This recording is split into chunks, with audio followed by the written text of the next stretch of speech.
Welcome to the He Said. She said. We said podcast. I'm Todd. I'm Pam. I'm number 4, Hope. Oh, man, today's the Minefield of Parenting. So I'm going to tell a story, may be true or not. There may have been this time that I was in my truck recently or not, and somebody was with me, and I know they needed to work on summer work. And they like to have a schedule at 4, and I knew I couldn't be there to be a part of it at 4, and they needed it done at 11 so that I could do what I needed to do to get to work. So we were about 20 minutes out from the house. I'm like, oh, by the way, when we get home, I want you to start on your stuff. I have a plan to do it at 4. I hear you, but I need you to do it at 11 today. But I want to do it at 4. I hear you, but I need you to know we're doing it at 11.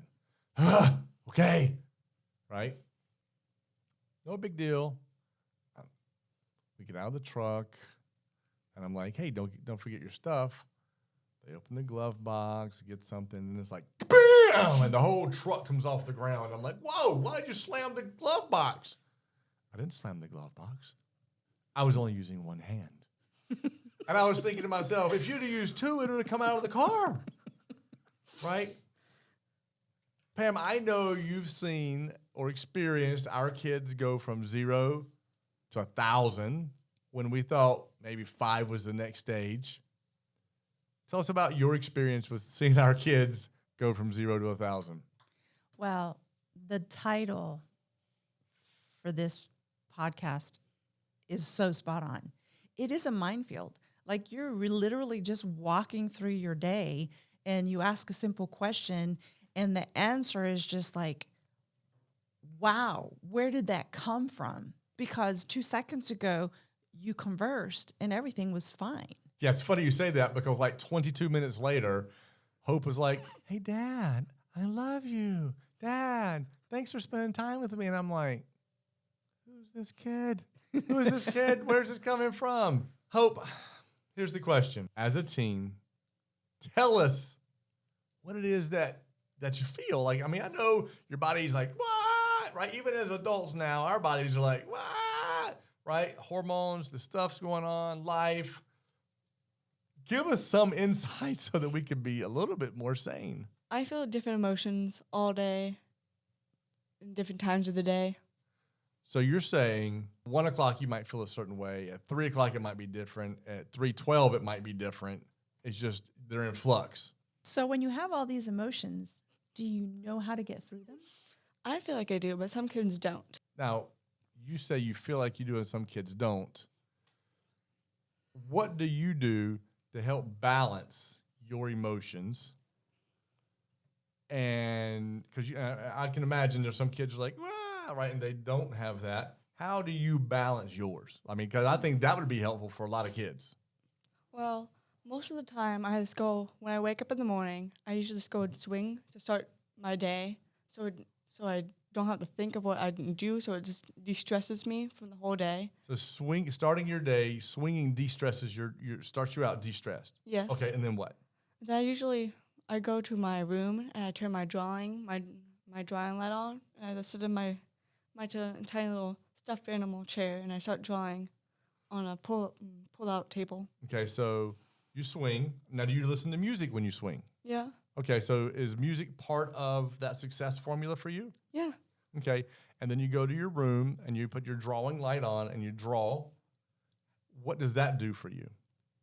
It helps me be creative, so it helps me focus on something else. All right, so it sort of takes your mind off of whatever's been bothering you. Okay, what are is there anything else that you do that like when you're like, right?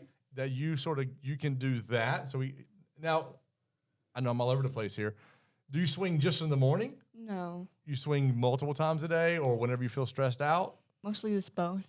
So you swing just sometimes in the morning because you don't have anything. And then there's times you use swinging other times a day to de-stress. Yes. Okay. Do you always listen to music when you swing? Yeah. Okay. You use drawing as a de-stress? Mm-hmm. Okay, so you have a couple of coping mechanisms for stress and anxiety. Okay. Is there anything else that you do that helps you when you feel that? I usually just go to the kitchen and start cooking things. So you like to cook? Yes. All right. So for She you, definitely likes to be creative in the kitchen. yeah, I've seen that mess. Yeah. Part of the minefield blew up in the kitchen, I'm sure. Right? So I want to get it out there that you have three things, and there might be more, but the three things you use is swinging with music, drawing, and baking or cooking in the kitchen. Okay. And are you able to recognize when you're feeling stressed out? Because like some people are like, they don't feel it, and all of a sudden it just goes over. It's like a volcano. It just erupts, and they don't know how to go from there. Are you able to feel it before it erupts, you personally? Usually, yeah.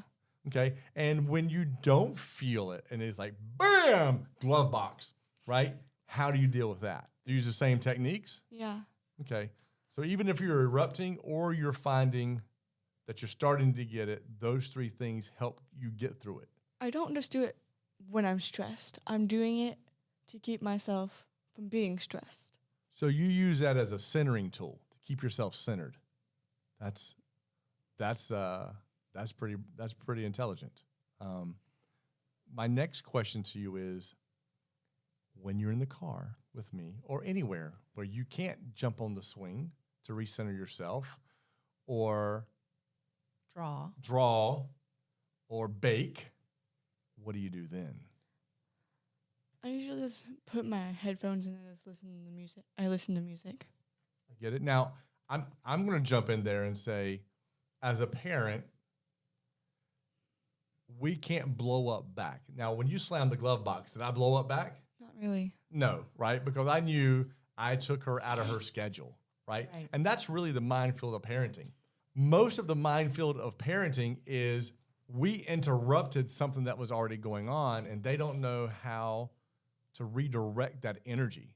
And that's when the blow up happens. And it sounds like you just try to keep yourself centered all the time, right? But we as parents have to realize we're probably a cause of this minefield blowing up too. So Todd, how do you as a parent cope with the ups and downs of all these teen hormones? Well, I mean, it's pretty simple. I basically just stay in fetal position in the corner and try to not get hit by any of the shrapnel. I mean, that's the safest thing. I hide right behind the sofa in the corner and let everybody else take the hit. No, I try really hard. And I don't always win. I know that. But I try really hard to say, why is this happening? When it's happening, why is this happening? Was I the cause of this? I know that if I blow up, I'm showing them it's okay to blow up. And I don't want to lead that example. So I go, okay, take a breath before you answer. Take 3 more. Why did this happen? Did I take them off their schedule? Was I listening with adult ears and not listening with ears that understand where they're coming from? Right. Am I taking what's going on in their world and putting it in mine, and I'm seeing it through my filter and not through theirs? And that's really how I deal with the ups and downs, because what I feel like parents want to do is like go to your room and be there until you calm down. That doesn't solve anything. Yes, they may go to the room, and yes, they may calm down, but I didn't learn how to work with my child better. I didn't learn how to work with them, and they didn't get a chance to see me try to be calm and work through it. Right? If I blow up, guess what's going to happen when they're 30? They're going to blow up on somebody at work, because I was the example of that. So for me, it's looking at it through their filter, listening to it through their filter, seeing where I could have been, or maybe I could have done it a little better, and then saying, now I understand why that happened. So in the future, I won't do it that way. I can try it this way. And then we try to talk about it. And I would say what's great about Hope is we typically, within minutes or 20 minutes, have had a few minute conversation about what happened, and we're over it, and we're talking through it, and we're understanding each other. Right. And I think that's what most of the time she's great at, is she's trying to understand where I came from. And I think that's super responsible for somebody that's 14. Right. So I'm going to ask you the same question, though. How do you go through that minefield? Because I don't see you in fetal position in the corner I'm in. So what are you doing? I breathe. I breathe a lot. Oh boy, yeah, we walk on eggshells in our house because we constantly hear.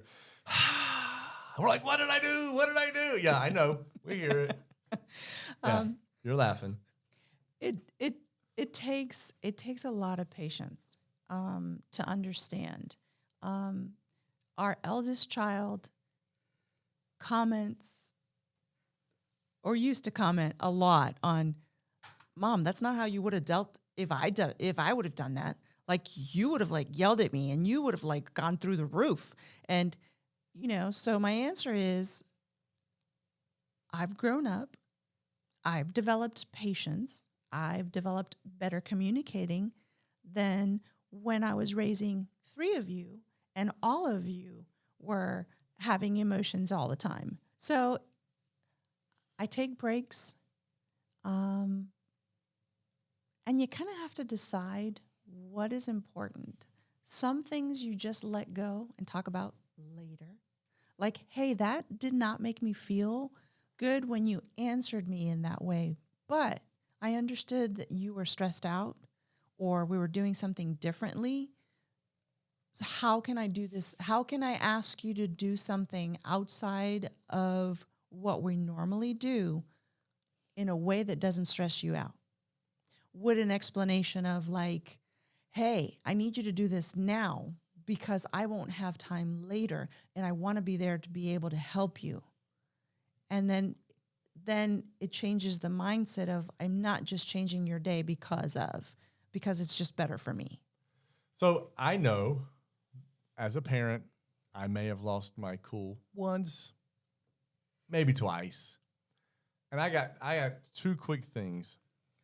I think it's important that if we do blow up, we do lose our cool, that we're able to apologize to our child. And I know there's a lot of parents like, I should not have to apologize to my child. I think that's leading by example. I know apologizing is has such a negative stigma, like, oh, right. But I think if you lost it, you should say, hey, you know what? I'm sorry. I didn't control my emotions the way I'm trying to teach you to. And I think that's important because it teaches them that if they do that, they can apologize. And I know number 4 here has apologized to me a lot of times when she's blown up. And she'll come back and be like, Dad, I'm sorry. And I'm like, man, maybe I'm doing something right? And I also think, the other thing I think is we got to win the war. We don't have to win every battle. Yep. Right? We got to get them all the tools they need to be successful and to have the empathy and to be caring and loving towards everybody on the earth, and then have the go-get-it attitude so they can achieve. But we don't have to be right every single time. Right. And that's when we're trying to be right every single time. I think that's where it draws the line. Now, Hope, I'm going to ask you a big question. I know we don't win, Mom and I know we don't win 100% of the time, but I want you to be honest. Do we do a pretty good job of trying to understand where you're at? I think so. You try to listen so you understand where I'm at. Gosh, I feel like I have achieved. I've hit some enlightenment. No, and I ask that, and before we do these podcasts, I'm like, when I ask questions like this, I want you to be honest, because if I'm not, I want people to know. Because I think that's one of the things we do. I think we do try to understand. We don't win 100% of the time, but I think we do. So really, to wrap it up, it's if something happens and a mine goes off in the house, right? And I equate that to, with teenagers, Legos on the floor and you're blindfolded and you got to walk through because sometimes they just pop, you don't know where the Lego's at and you're stepping on them all day long. We have to make sure we're not exploding the mines on a more regular basis. We have to look at it through your eyes, right? Your filter. We have to listen, and then we have to analyze what we did that helped as a parent, what helped create that moment. And I think when we do those things, parenting gets a whole lot easier. Thanks for being part of today's podcast. I am sure you got something from today's podcast. I know I did. Oh, good. Mom's walking away with a win today. Yes, right? Share with a friend. Make sure you're following us. We're on every platform there is. Follow us at Coach Todd Harris, and on YouTube, we're at The Parenting Ninja. Don't forget, subscribe, and like us on Spotify and Apple Podcasts.